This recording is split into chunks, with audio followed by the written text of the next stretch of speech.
ang Digicast Negros X, ang top 10 nga balita sa Negros Island region, ang amon idulong sa inyo. Kagaring atong top story, subunga adlaw, July 13, 2026. May saka pagid sa bill sa kuryente sa bulan sang Hulyo. Diesel magasaka sa malapit sa 5 pesos kada litro, piso naman sa gasolina. Lalaki nga nangawat sa simbahan, nakilala na. Mag-asawa patay sa pagpaniro kag pagpangbuno. Kag sa good vibes, Negrense violinist nga gikan sa Escalante City magakumpit sa Wicopa 2026. Inatanan sa Digicast Negros X.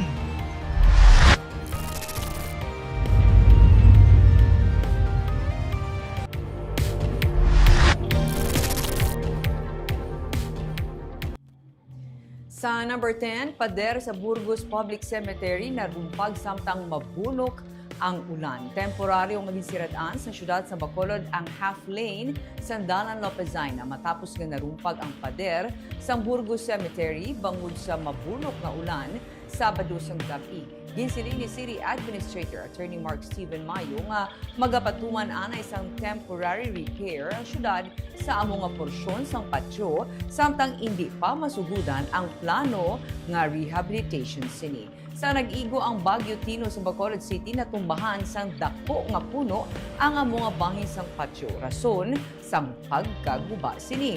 Bangod nga nagahilay na ang amo nga pader kag hindi na reliable ang structural integrity sini. Suno sa City Engineer's Office sang pagbunok sang ulan sang Sabado na rumpag iniliwat. Suno kay Mayo may kapinsa na pulo ka mga pansyon ang naguba sang pagrumpag sang Sabado. Ginapadali na sa syudad ang plano nga pag-rehabilitate sa among nga bahin sang patio. Padayon ang information dissemination sa syudad sa mga himata sa masobra 450 ka mga patay nga nahamtang mismo sa naguba nga pader sang Burgos Cemetery sang plano sang syudad nga kuhaon kag-isaylo sa bone vault sa barangay Handumanan. Dugang ni Mayo na sugudan na sang syudad ang paghikot sa mga papeles sa pagpatuman sang rehabilitation sang amo nga pader sa patio. Kung hindi na gid makontak sang syudad ang mga himata sa mga natungdan nga minatay, maga-publish na lang sa notisya ang syudad sa mga local newspapers agud masugudan na ang pagpakayo sang amo nga porsyon sang patio. Actually, kulang sa nagguba daw mga less than 10. No, galing kay ti syempre maapektuhan ng pihak kay ang foundation sang pader do hindi na mo naka-reliable, no? That's why nga mag-inventory kasi na hindi lang siling ang naguba, but eventually atuman ang very high probability nga ma-collapse man eventually.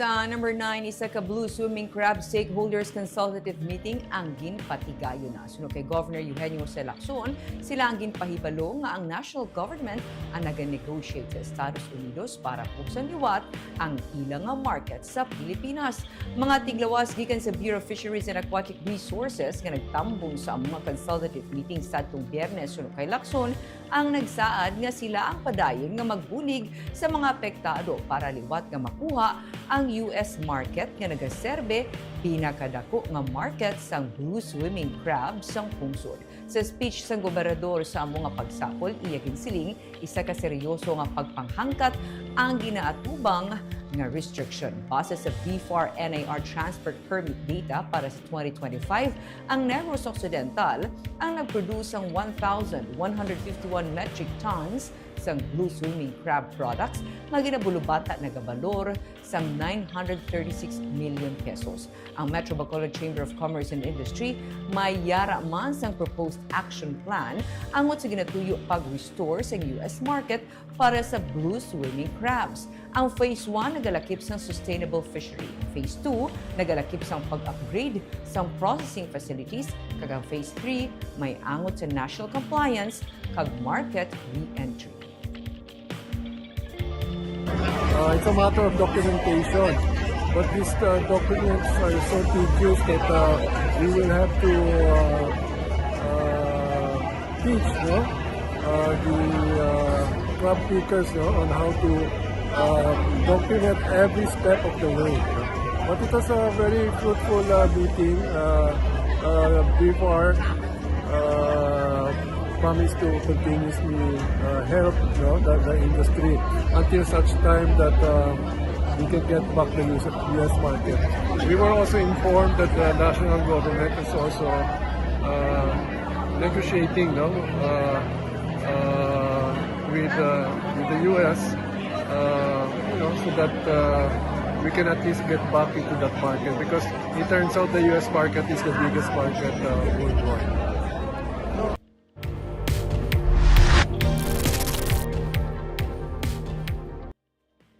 Sa number 8, Mayor Greg may paandam sa mga empleyado sa syudad nga likawan ang magwaslik poder sa ilimnan. Nakalabot sa igtalupangod sa syudad ang reklamo tuhoy sa mga empleyado nga nagawaslik poder sa mga ilimnan kag kalan-an sa Bacolod.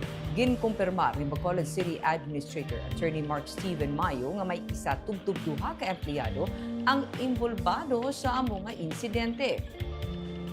Nagpamalibad naman siya nga maghatag sa dugang nga detalye may angod diri bangod nagapadayon pang pagpangusisa sa City Legal Office sa among nga reklamo. Sa flag raising ceremony ginpaandaman na ni Bacolod City Mayor Greg Asataya ang mga empleyado sa syudad nga likawan ang pagpamentaha sa mga ilimnan kag kalan-an. So kay Gasataya, wala man sa problema kung mag-inom-inom ang mga empleyado kung magtapos na ang ilang duty hours. Apang pangabay niya nga hindi lang nila paggamiton ang ngalan sa syudad agud magpalibre. Nagabayad ng tax kag mga tinawo ang mga negosyante suno kay Gasataya kag wala sang kinamatarong ang mga empleyado sa syudad nga magpalibre. Kung magkadto ka mo sa kundinda nga bar, kundinda nga ilimnan, kundinda nga kalanaan, hindi lang pagyambal, may empleyado ka mo sa syudad sa Bacolod. Okay? Bayad ka mo, konsukton ka mo. Why libre? Eh tungod, gabayad man na sila buwis, may kapital man na sila negosyo. Pangabay ko lang, ngayon dito lang pagsigiha. Kaya once makumplito ko lang ang dokumento, pasensya na ita.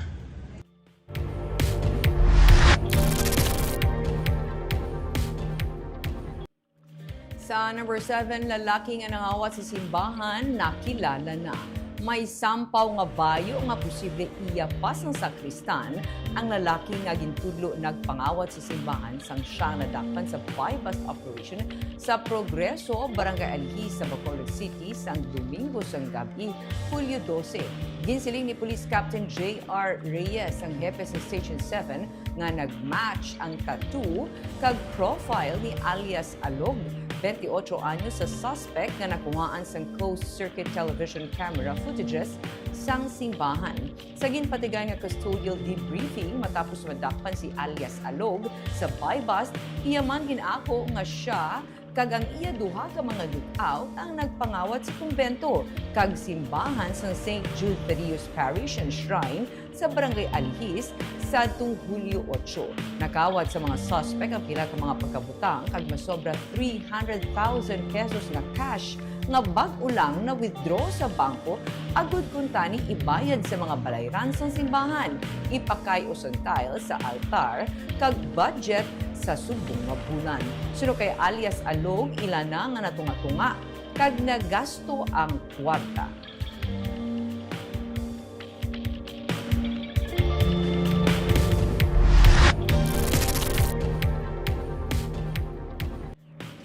Sa number 6, persona sa likod sang bomb threat sa San Carlos gina-trace sang otoridad. Nakumpirma sa otoridad nga isa ka prank ang bomb threat sa pila ka mga establishments kag eskwelahan sa San Carlos City pagi sa social media sang Sabado, Hulyo 11. Nagpatigayon sang bomb detection paneling ang kapulisan, Coast Guard Rescue Unit sa San Carlos kag isa ka K9 sa 3 ka mga lugar nga ginmention sa online post. Nagwa sa resulta sang paneling nga wala sang explosive sa kung ano man nga makaduluda nga items sa nasambit ng mga lugar. Nagpaigangot ang San Carlos sa PNP sa Regional Anti-Cybercrime Unit sa Police sa Regional Office Negros Island Region agud makilala ang persona sa likod sa Facebook account na nag-post angot sa bomb threat.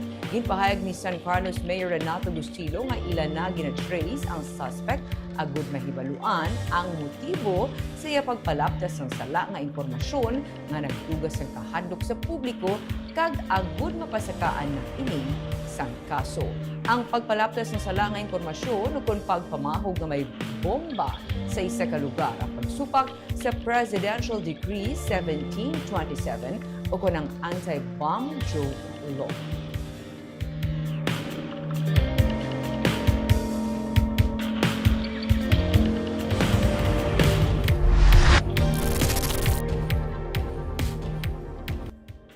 Sa number 5, mag-asawa patay sa pagpaniro kag pagpangbuno.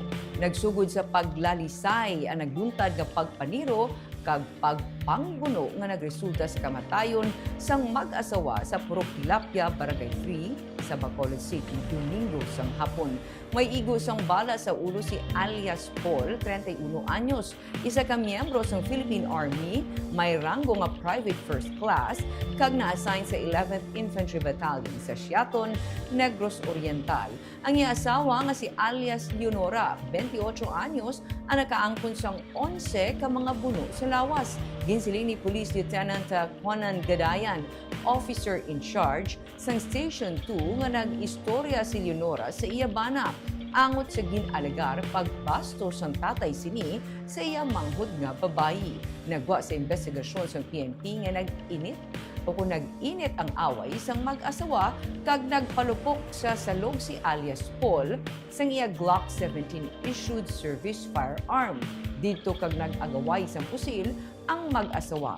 Ugaling napalupok sang bana ang pusil sa iya mismo nga ulo. Pagkakita ni alias Edwin, 54 anyos, ang tatay ni alias Paul nga nagahigda ng iya nga bata, nagbuha ini isang patalong kag ginbuno si Leonora. Arestado si alias Edwin kag kaso nga homicide ang iya pag-aatubangon bangod sa pagpatay sa iya nga umagad. Nailo sang mag-asawa ang ila 12 anyos nga bata nga lalaki.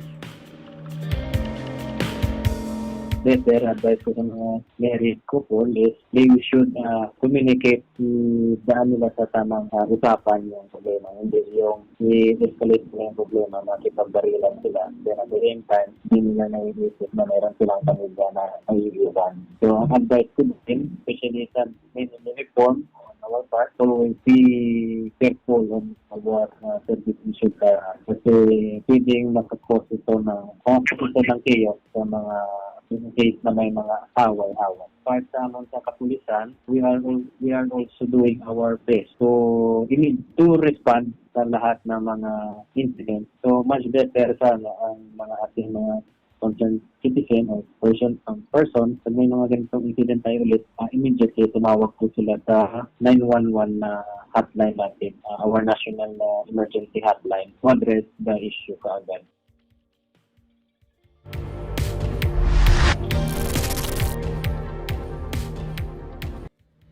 Sa number 4, natalana nga sugdan ang pagpalapad sa pre-departure area sa Bacolod Silay Airport sa Agosto 10, sini nga tuig. Ini ang ginkumpirmar ni Deputy Speaker kag Bacolod City Lone District Representative Alfredo Abelardo Benitez sa iyang State of the District Address o Consoda. Ang ini nga proyekto magapalapad sa seating capacity sa nasambit nga area sa 1,480 nga sa karon yara lang sa 500 seating capacity. 480 million pesos ang pondo para sa pagpatuman sang among proyekto. Ginaduso naman ni Benitez ang 380 million pesos nga runway expansion sa airport. Samtang may duha naman ka flyovers nga ginaplano ang kongresista nga ipatukod sa Bacolod City Circumferential Road, Burgos Avenue kag Circumferential Road, Alihis intersections. Sunod sa iya, magutok na ang mga dalan ilabi na kung rush hour kag ang pagbutang sa flyovers ang isa sa mga solusyon agud mapahagan-hagan ang lakat sang trapiko. Padayon man nga ginaduso ni Benitez ang pag-install sa masobra sa 1,000 nga mga solar-powered street lights sa mga mayor nga dalanon sa Bacolod kag ang pag-develop sang dugang nga farm-to-market roads sa Granada, Vista Alegre, Tangub, kag Ananginan.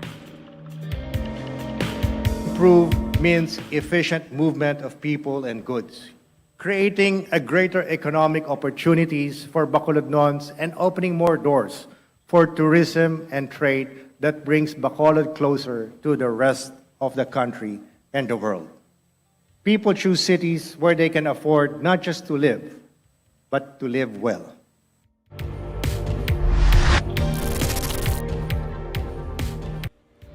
Sa number 3, Anay Sugar Regulatory Administrator nagpabutyag sa pila ka mga concerns angon sa ginaduso nga aerial spraying kontra sa RSSI na nag-aatake sa mga katubuhan.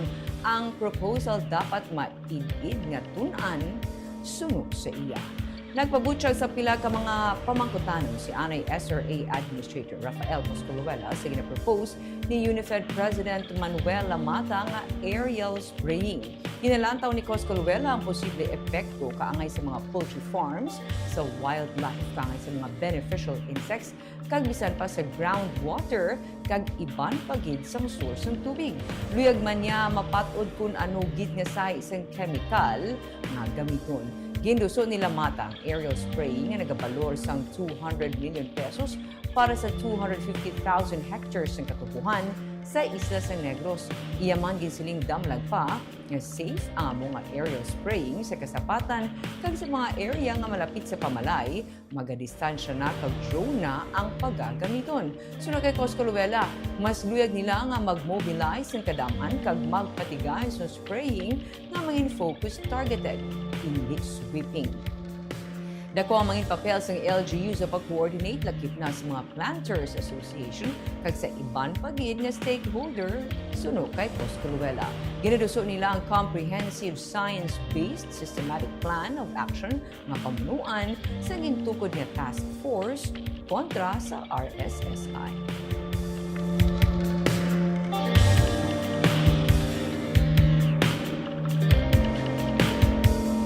Kung mag-massive spraying kasang pesticides, ano matabo ni sila?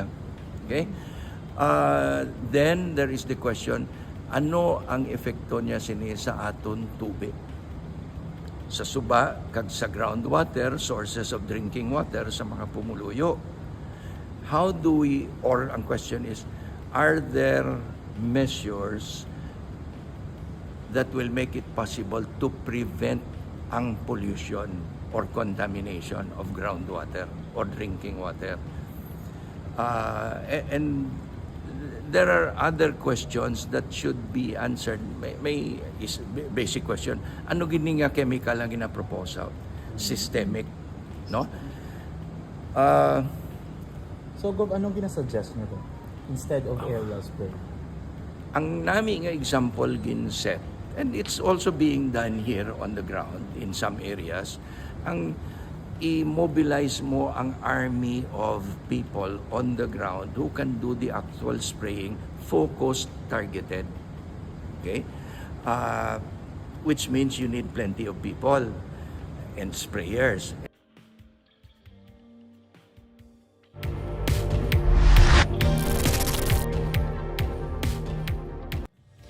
Sa number 2, diesel magasaka sa malapit sa 5 pesos kada litro. Piso naman sa gasolina. Ginanunsyo sa Department of Energy nga may pagsaka na naman sa presyo ng diesel, gasoline kag kerosene. Ang price range sang saka sa diesel humalin sa masobra sa 2 ka pesos tubtub pa sobra sa 4 pesos. Pero may mga petroleum companies na nga nag-anunsyo nga masobra sa 4 pesos ang isaka sa kada litro sa buwas Martes, July Amo man sini ang price range sang saka sa kerosene masobra sa 2 ka pesos tubtob masobra sa 4 pesos ang saka sa kada litro. Pero sa gasolina man, piso ang rollback o kung piso ang saka. Pero sa announcements ng iba na petroleum companies, piso ang saka sa kada litro sa gasolina. Sunod-sunod na naman liwat ang saka sa presyo sa produkto petrolyo sa world market tugas ang tension sa Middle East.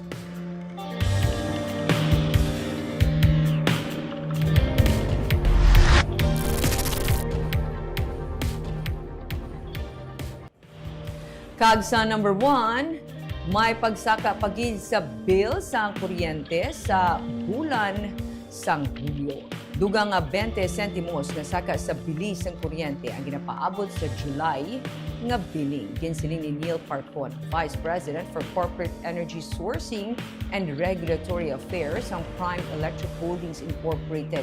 Kuntani, 1 peso and 70 centavos per kilowatt hour nga patuman nga saka. Pero kaysang June lamang nga billing nagpatuman na sang 2 pesos and 46 centavos per kilowatt hour nga saka, luyag nila nga pahat-pahaton sa masunod nga anong kabulan ang pagpatuman sang bag-o na naman nga saka. Rason nga mangin 20 sentimos lang anay ang power rate increase. Gani, gikan sa 13 pesos and 84 centavos per kilowatt hour nga residential rate, mangin 14 pesos 0.04 na.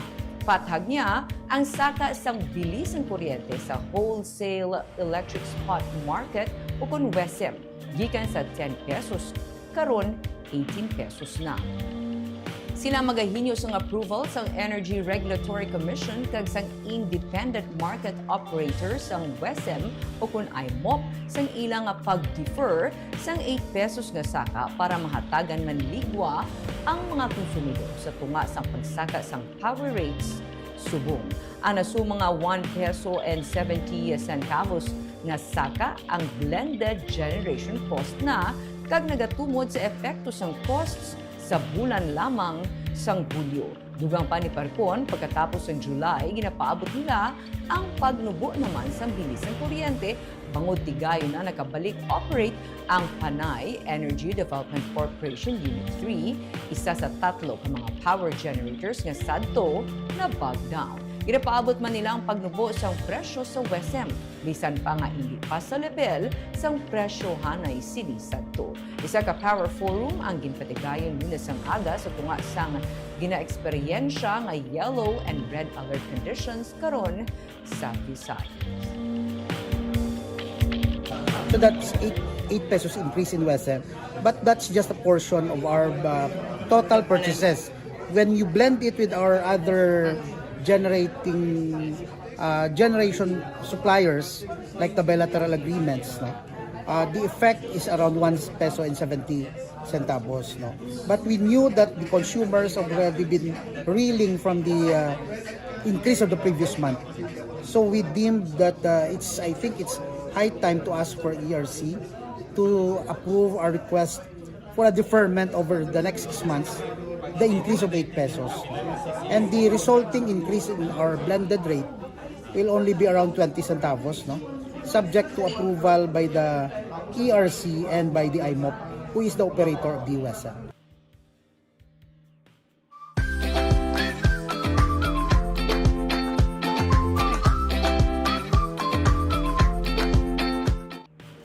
Sa Good Vibes, Negrense violinist nga gikan sa Escalante City magakompete sa Wicopa 2026. Siya lang ang nagmato-mato tuon mag-violin kag subong makompete na siya sa international stage. Si LJ Kevin Libunaw sa Barangay Bunog-Bunog, Escalante City, Negros Occidental, ang nagaisahanon nga pambato sang Pilipinas nga taga Negros para sa World Championship of Performing Arts o kung Wicopa sa Las Vegas sa buwas July 14. Sa July 6, ginpatigay ng Blue Jacket Ceremony o kung ang send-off ceremony para sa mga tiglawas sang Pilipinas. Na-cancel pa ang iyang flight bangod sa bagyo kay may layover pa siya kuntani sa Taiwan. Pero wala sang makapugong kay LJ nga ipursige ang iyahandom nga maka-perform sa international stage. Subong nga Lunes ang gabi ang iyang flight pa Las Vegas ang venue sang competition. Masobra sa 100 ang nag-audition sa Wicopa sa Negros kag si LJ na lang ang nagaisahanon nga nabilin nga taga Negros nga maga-compete.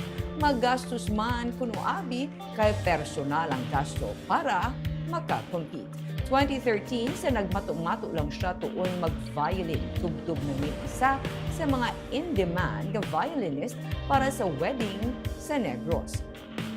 Nag-audition siya sa Wicopa kag nagasulod halin sa provincial qualifiers tugtog sa national. Nakaupod pa si LJ sa series ang Philippine adaptation sang It's Okay Not to Be Okay bilang violinist man. Ginpursige niya nga makakompete para ma-prove sa iya kaugalingon nga may siya malabot pinaagi sa iya nga talent. Ang Wicopa ang ginbansagan nga official talent Olympics. Gikan pa sa 70 ka mga pusod ang nagpasakop diri.